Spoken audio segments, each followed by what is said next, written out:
안녕하십니까, 모터리온 이재욱 기자입니다. 오늘 제가 시승할 차 바로 이번 달 초에 우리나라에도 세계 최초로 출시된 모델이죠. 바로 현대자동차의 유럽 전략형 해치백인 i30입니다. 이 i30는 정말 말 그대로 유럽 시장만을 위해서 현대자동차가 개발한 정말 말 그대로 유럽 전략 모델이라고 할 수가 있는데요. 실제로도 지금 유럽에 이렇게 여행을 가보시면 정말 길거리에서 제일 많이 볼 수 있는 그런 현대자동차 모델 중에 하나입니다. 그래서 2007년에 이제 1세대 모델이 처음으로 개발이 됐고요. 우리나라에서도 출시가 됐었죠. 우리나라에서 아마 그 광고를 아직도 기억하시는 분들이 많이 계실 것 같아요. 임수정 씨가 나와서 탈라 탈라 막 이렇게 노래 불렀던 그 광고가 바로 이 i30의 1세대 모델이었습니다. 이게 사실 우리나라에서 그렇게 큰 판매량을 기대하고서 출시됐던 모델은 아닌데요.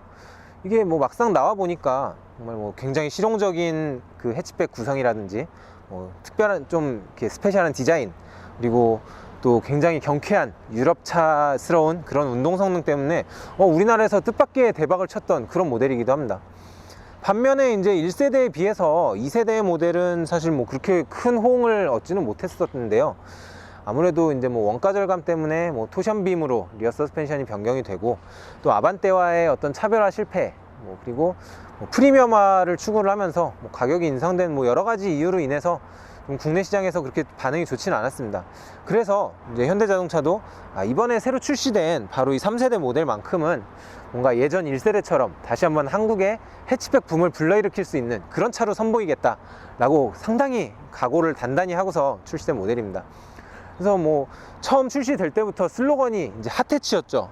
굉장히 핫한 주행 성능을 보여주겠다라고 완전 호언장담을 했는데, 과연 이제 실제로도 그렇게 재미있는 운전을 즐길 수 있을지 한번 지금부터 i30를 시승하면서 하나씩 확인해 보도록 하겠습니다. i30 진짜 디자인이 많이 바뀌었습니다, 이전에 비해서. 그래서 그냥 딱 봤을 때는 이게 i30야? 하고 못 알아볼 정도로, 이제 아반떼 같은 경우에는 MD하고 AD가 어느 정도 디자인을 이제 연속성을 가지고 있었는데, i30 같은 경우에는 이제 디자인을 이제 아반떼와는 달리 좀 확연하게 이전 세대와 변화를 주면서 조금은 차별화를 시도하는 그런 모습이 보입니다. 우선은 여러 가지 요소가 있는데, 제일 먼저 눈에 띄는 거는 아무래도 이 캐스케이딩 그릴이죠. 이게 이제 i30를 시작으로 해서 현대차의 향후 모든 라인업에 이 패밀리 룩으로 확장이 될 예정이라고 합니다.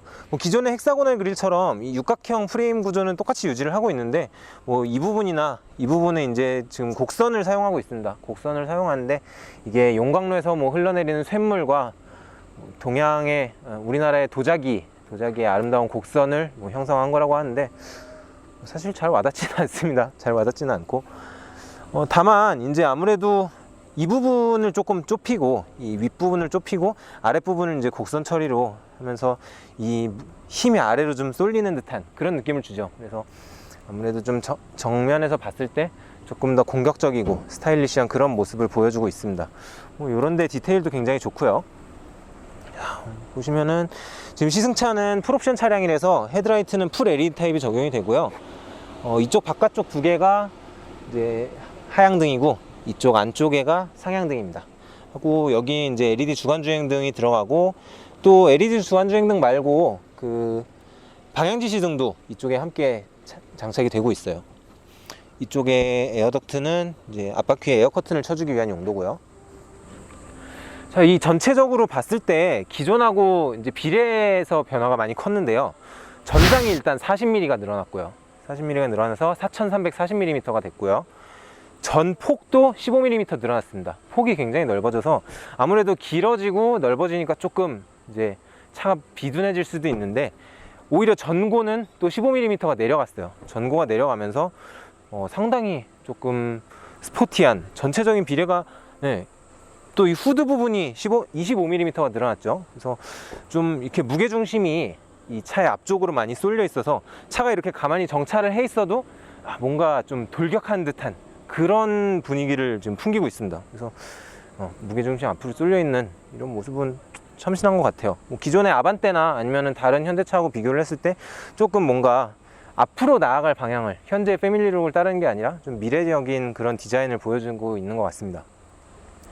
그래서 뭐 이 루프 라인도 그렇고, 지금 보시면은 헤드라이트부터 이 숄더 라인이 뒤에까지 쭉 이어지죠. 쭉 리어 램프까지 한 줄로 이어지고 있고요.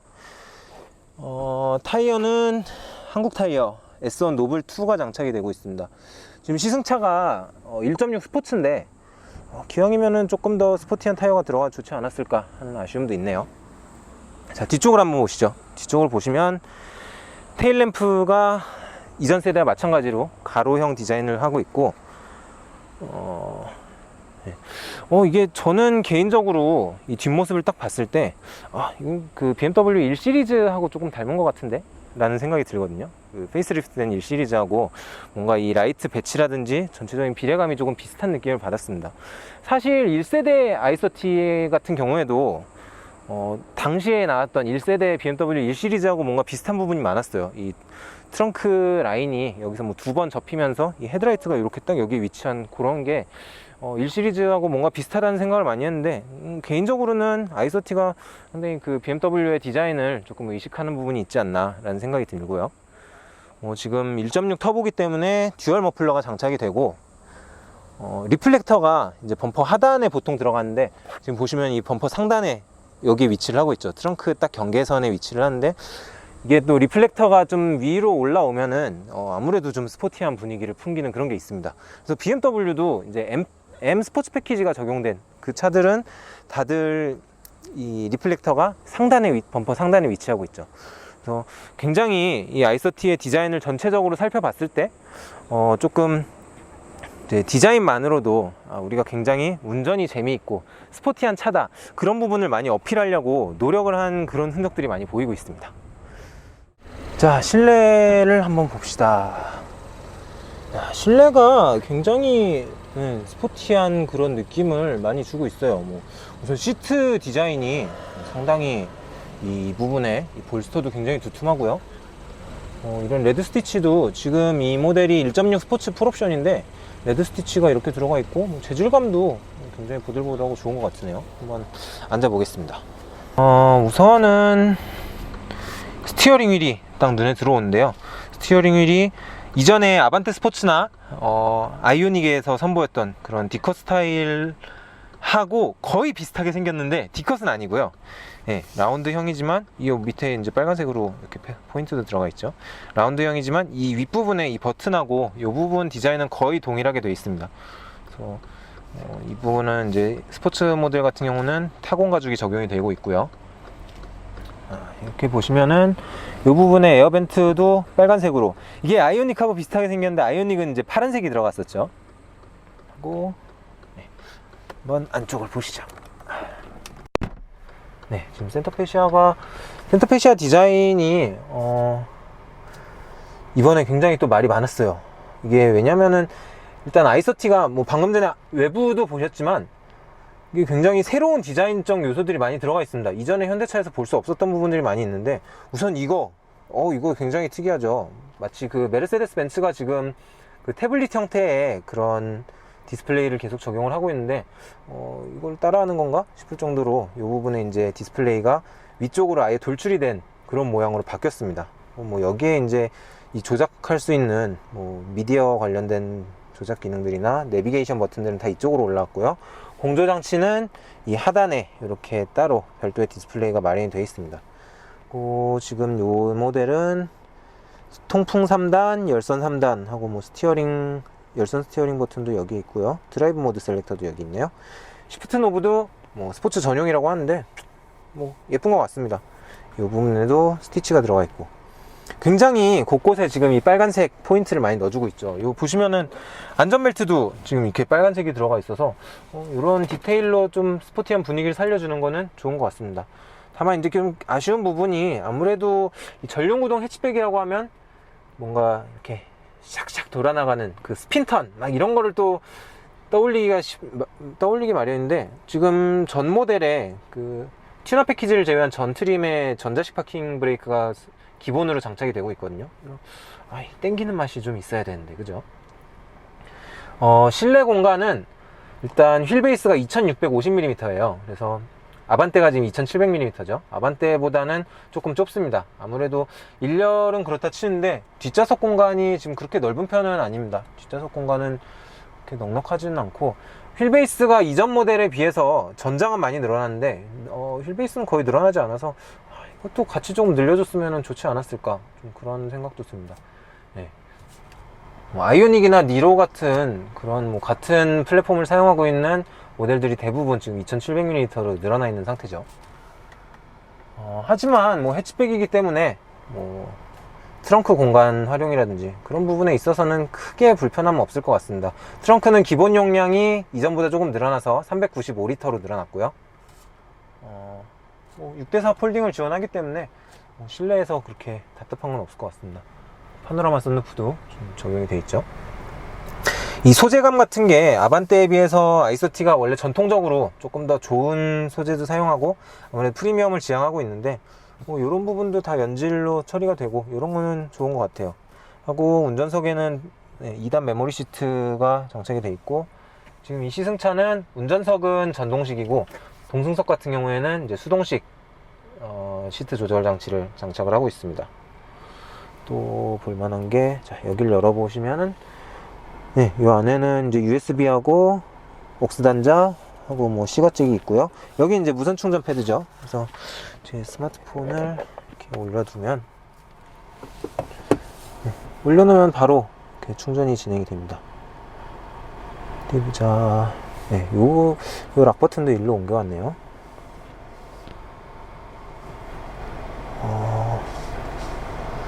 이 디스플레이 메뉴는 예전하고 크게 차이가 없어요. 예전하고 크게 차이가 없는데, 그냥 기본적인 요소들은 다 갖추고 있고, 애플 카플레이가 적용이 됐습니다. 그래서 애플 아이폰 사용하시는 분들은 이 USB 단자만 바로 연결해도 그 스마트폰을 미러링식으로 해서 사용을 하실 수가 있는데, 저는 지금 갤럭시를 사용하고 있어서 확인하기가 좀 어려울 것 같아요. 이런 터치감도는 되게 좋네요. 이렇게 탁 하면은 스마트폰처럼 되게 샥샥 넘어가는 느낌이 아주 좋습니다. 내비게이션은 순정 내비게이션이 장착이 되고요. 맵 버튼을 누르시면 바로 이제 이 화면으로 넘어갑니다. 계기판은 TX에서는 조금 다른 종류가 버전이 들어갔는데, 기본적으로는 내비게이션 정보나 차량 정보, 주행 보조 장치 같은 거 확인할 수 있고요. 연비 이런 거가 확인이 됩니다. 지금까지 실내 디자인이나 겉에도 굉장히 스포티하게 꾸며져 있기 때문에 정말 운전이 재밌을까? 좀 기대가 많이 고조되고 있어요. 한번 직접 운전을 하면서 제가 주행 감각은 어떤지 제대로 확인을 해보겠습니다. 이제 아이소티를 타고 지금 고속도로를 주행하고 있습니다. 굉장히 전체적으로 봤을 때 어떤 아반떼에 비했을 때, 지금 제가 타고 있는 게 1.6 스포츠라서 더 그런 느낌도 있지만 상당히 좀 스포티함을 많이 느낄 수 있는 것 같아요. 지금 서스펜션도 굉장히 단단하고요. 굉장히 단단하고 좀 고속 안정성도 상당히 좋은 것 같습니다. 좀 보통 현대차를 타면은 이렇게 국산차를 타는 좀 무게감보다는 경쾌함에 가까운 그런 움직임이 많은데, 아이소티는 지금 하체 느낌도 굉장히 좀 무게감이 느껴지는 묵직한 유럽차 같은, 확실히 좀 골프라는 모델이 주 경쟁 상대다 보니까 골프를 타겟팅으로 하고 의식한 그런 게 많이 느껴져요. 지금 1.6 터보는 지금 제가 정확하게 100km로 주행을 하고 있는데 RPM이 2100 정도를 유지하고 있습니다. 7단인데도요. 그러니까 7단 DCT를 적용한 이유 자체가 이제 조금 단수를 많이 늘려서 이제 고속 주행 시에 회전수를 낮춰서 조금 연비를 높이고 그런 방향으로 세팅을 한 경우가 많은데, 지금 회전수, 이 기어비가 굉장히 촘촘하게 세팅된 것 자체가 상당히 조금 가속력이나 스포티한 드라이빙 이런 부분을 많이 염두에 두고 있습니다. RPM도 이렇게 회전수 움직이는 걸 보면 이렇게 수동 모드에 놓고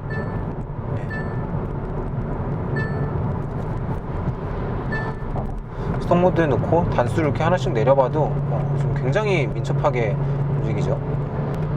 그리고 높이는 거는 시프트는 이렇게 가속 페달 밟지 않고 있을 때는 그렇게 빠르진 않은데, 한번 가속을 한번 해보겠습니다. 지금 3단까지 낮췄고요.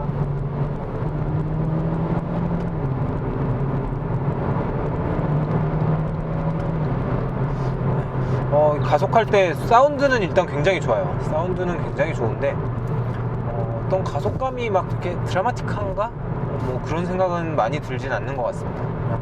그래도 뭐 이 준중형 차체에서 이 정도 가속력이면은 굉장히 재미있게 탈 수 있을 것 같아요. 예전에 이제 우리나라에 골프 5세대 GTI가 처음 등장을 했을 때, 야, 이 조그만 차체에 200마력을 발휘하는 2.0 터보 엔진, 그리고 듀얼 클러치 변속기, 짧은 해치백 바디, 이런 게 굉장히 매력적으로 이제 다가왔었는데, 이제 아이소티도 거의 비슷한 레이아웃이죠. 1.6이긴 하지만 터보 엔진에 204마력이고요. 최고 출력은. 최대 토크는 27.0kg/m를 내고 있습니다. 뭐 재원상으로는 같은 엔진 들어간 차들하고 거의 똑같죠. 아반떼 스포츠하고 지금 뭐 K3 쿱 뭐 이런 차들이 같은 엔진을 쓰고 있는데, 벨로스 터보도 마찬가지고요. 최대 토크 발휘 지점을 지금 1500rpm까지 내려가지고 상당히 초반부터 가속력이 많이 높다, 좀 그런 느낌을 받을 수 있습니다. 자, 드라이브 모드는 에코, 노멀, 스포츠 이렇게 세 가지가 적용이 되고 있고요. 변속기도 수동 모드. 조금 보면 아이오닉이나 뭐 다른 모델들은 이렇게 스포츠 모드에 놨을 때 뭔가 계기판 디스플레이 색이 변하기도 하고 그런 재밌는 요소들도 많은데, 아이소티는 아무래도 이게 유럽 시장을 노린 차라서 그럴까요? 뭐 그런 기교를 부리기보다는 그냥 실용성 위주의 그런 느낌을 많이 받습니다. 뭐 일상주행에서는 상당히 편안하네요. 조금 단단한 차체를 싫어하시는 분들이라면 적당히 소프트한 아반떼 같은 느낌이 더 좋으실 수도 있을 것 같은데, 저는 개인적으로는 좋은 것 같습니다. 상당히 폭스바겐 모델들이 많이 떠오르는 것 같아요. 이 하체 느낌은.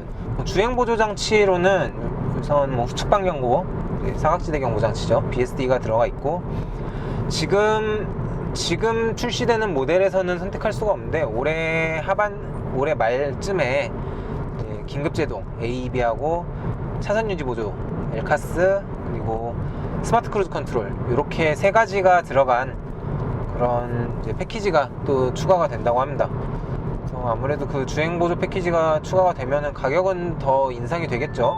사실 지금도 싼 차는 아니라서 디젤 풀옵션이 2,670만 원인데 2,670에서 더 오르면 글쎄요, 참 거의 3천만 원에 육박하는 비용을 지불하고 준중형을 사야 되는, 그렇긴 합니다만, 어쨌든 간에 이렇게 작은 차, 소형차에서도 각종 이제 첨단 사양들을 선택할 수 있는 것 자체는 굉장히 좋다고 생각해요. 그리고 실제로 써보면 이게 없을 땐 모르는데 있으면 또 굉장히 편하거든요.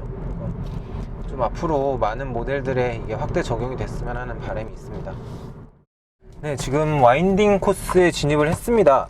뭐 아이소티가 이번에 출시되면서부터 바로 뭐 굉장히 슬로건이 핫해치죠. 슬로건이 핫해치라는 것부터가 우리 굉장히 운전 재미를 추구하겠다라는 얘기를 많이 했었어요.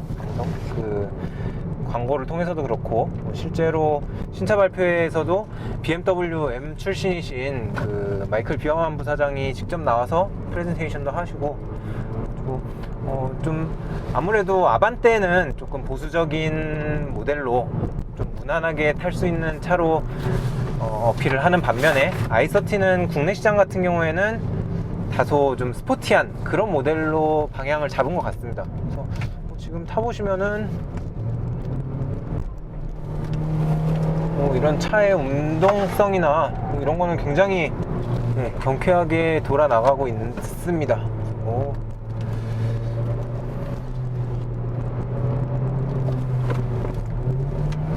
사실 듀얼 클러치의 반응 같은 것도 굉장히 좋고요.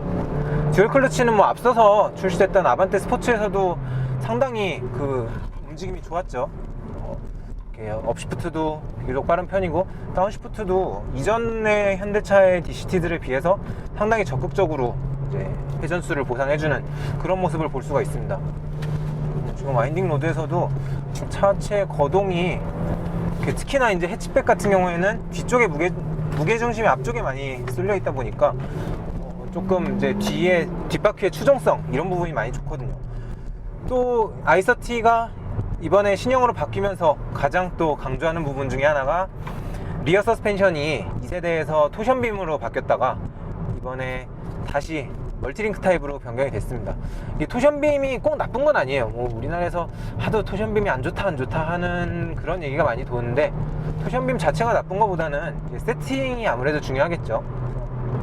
뭐 아반떼 MD에서 이슈가 됐던 뭐 피쉬테일 현상이나 뭐 그런 얘기도 있었지만, 어찌됐든 간에 이 토션빔은 구조적 한계상 아무래도 노면이 좀 불규칙한 곳, 주로 이제 일반 도로죠. 일반 도로에서 노면 조금 불규칙할 때 어떤 그 타이어의 그립력을 온전히 사용할 수 없는 그런 단점을 가지고 있습니다. 반면에 이제 멀티링크 타입은 좌우가 완전히 독립되어 있는 서스펜션이기 때문에 노면이 좀 불규칙한 곳에서도 굉장히 원활하게 작동을 해주죠. 그래서 1세대 i30는 이제 그 멀티링크 타입을 적용을 했었기 때문에 상당히 뭐 운동 성능에서 월등한 모습을 보여줬었는데, 2세대에서 이게 빠져서 많이 불만이 엄청 많았어요. 아니 이러면 아반떼랑 다른 게 뭐냐, 멀티링크도 아니고 디자인도 비슷하게 생겼는데 비싸기만 하고 아반떼 대신 i30를 사야 될 이유가 없었던 거죠. 근데 이번에는 이제 i30는 전 모델에 기본적으로 토션빔이 멀티링크가 적용이 되면서 운동 성능 면에 있어서는 확실히 이전보다는 개선된 그런 느낌을 주고 있습니다. 드라이브 모드는 지금 스포츠하고 노멀, 에코 이렇게 세 가지가 지원이 되는데, 우선은 노멀로 조금 주행을 해보겠습니다. 세 가지의 차이는 이제 이 스티어링 휠의 조향 시의 무게감이라든지 아니면은 변속기의 반응 속도 내지는 어떤 가속 페달 밟았을 때 그런 엔진의 반응, 이런 부분에서 차이가 있는데 사실 그렇게 극단적으로 조금 드라마틱하게 바뀌지는 않는 것 같아요. 여타 현대차들처럼 그냥 스포츠에 놔도 조금 민첩해졌나? 조금 무거워졌나? 이런 느낌이고, 에코는 확실히 답답합니다. 에코는 확실히 답답하고, 뭐 노멀이랑 스포츠는 그렇게 큰 차이가 막 느껴지진 않는 것 같아요. 이 i30라는 모델이 이제 지금 유럽에서는 I로 시작하는 현대차 라인업이 계속 나오고 있죠. 그래서 i10인데 우리나라로 치면 경차 A 세그먼트에 해당하는 모델이 있고, 그 다음에 i20 WRC에 나오고 있어서 우리나라에서 좀 많이 유명해졌습니다. i20가 있고, 이제 이 i30가 뭐 유럽에서는 소형차들이 인기가 많기 때문에 i30가 사실상 유럽에서 뭐 중형 같은 어떤 중추 역할을 해주고 있는 모델이에요. i40는 이거보다 좀 큰데 뭐 그렇게 잘 팔리진 않는 것 같습니다, 유럽에서도. 반면에 i30는 뭐 유럽에서 굉장히 많이 팔리고 있죠. 그래서 이 신형 모델도 국내 판매량은 목표가 연간 15,000대 수준이죠. 한 달에 한 1,000대 조금 넘게 파는 걸 목표로 하는 반면에, 글로벌 시장에서는 연간 25만 대 정도를 팔겠다라고 그렇게 목표를 잡았습니다.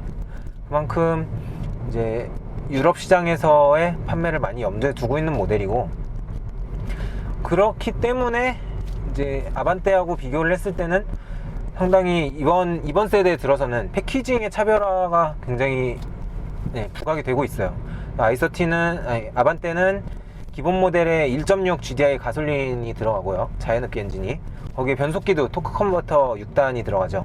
그리고 그 위로 이제 뭐 1.6 디젤이 들어가고, 그 다음에 이제 맨 위에 아반떼 스포츠 1.6 TGDI가 들어갔는데, 반면에 i30는 현대차로서는 사상 최초죠. 사상 최초로 전 모델 터보 그리고 전 모델 DCT를 갖추고 있습니다. 지금 1.4 카파 엔진 TGDI가 기본 모델인데, 그 모델도 7단 DCT가 들어갔고요. 그 다음에 1.6 디젤도 7단 DCT, 그리고 지금 제가 시승하고 있는 1.6 TGDI도 7단 DCT가 들어갔습니다. 아무래도 이게 북미 시장에서는 아직까지는 DCT보다는 토크 컨버터의 선호도가 높다고 해요. 조금 이렇게 장거리 위주로, 좀 직진 위주로 다니는 경우가 많고, 시내 주행이 많다 보니까 조금 부드러운 토크 컨버터 변속기의 선호도가 높다고 합니다. 그래서 북미에 주로 판매를 하는 아반떼 같은 경우에는 아무래도 이제 조금 더 보다 보수적인 그런 전통적인 라인업을 유지를 하고요.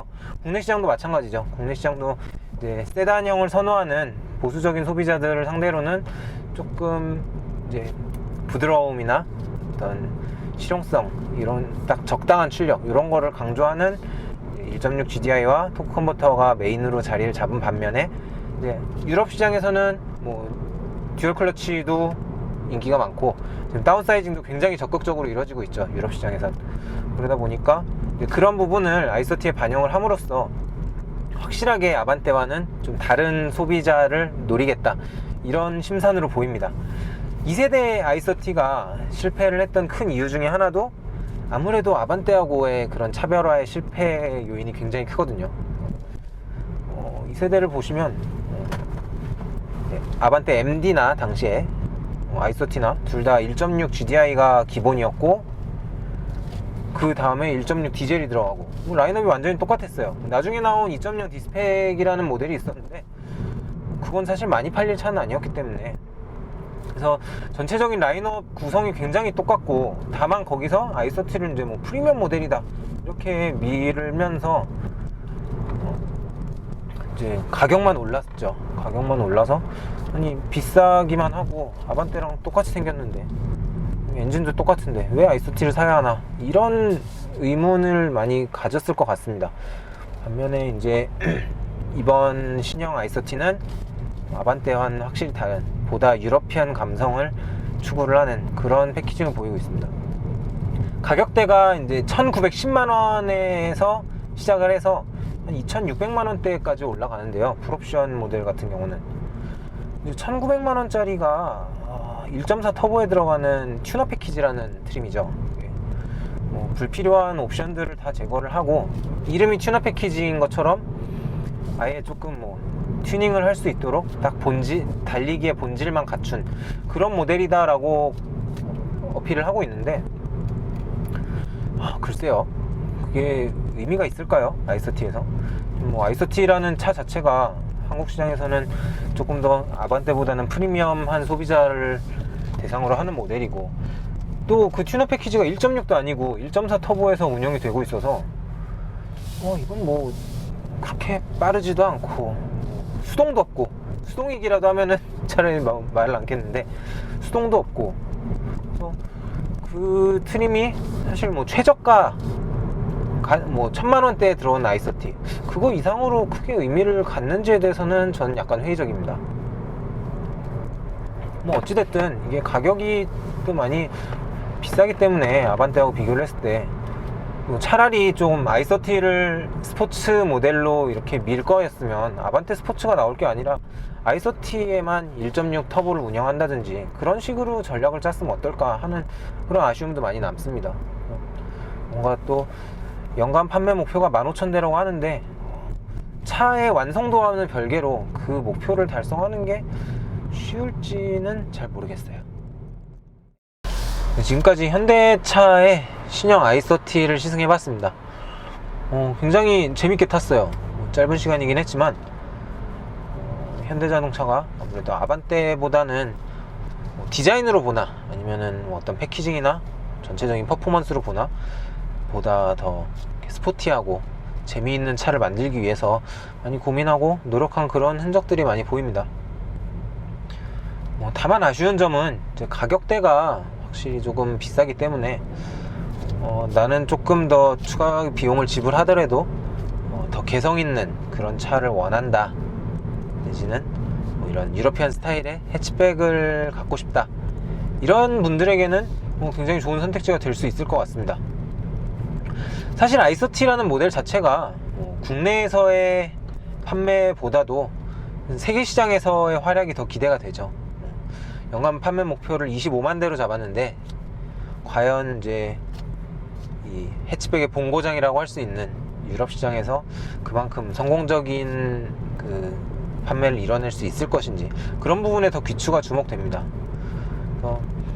전체적인 차 완성도나 이런 게 이전 모델에 비해서 또 굉장히 진보를 했고, 또 현대자동차 입장에서는 어떤 아이서티라는 모델을 통해서 어떤 브랜드 미래를 보여주고자 하는 그런 욕구가 많이 엿보였어요. 그러니까 디자인도 기존에 있었던 패밀리룩을 그냥 맞춰가는 게 아니라 캐스케이딩 그릴이라는 새로운 요소를 선보이고, 실내 인테리어 디자인도 상당히 앞서 선보였던 모델들과는 다른 방향을 가지고 가면서 이게 현대자동차가 어떤 지금 열심히 공을 들이고 있는 유럽 시장에서 i30라는 모델이 그만큼 핵심적인 역할을 하고 있는 차구나, 그런 생각이 많이 엿보였습니다.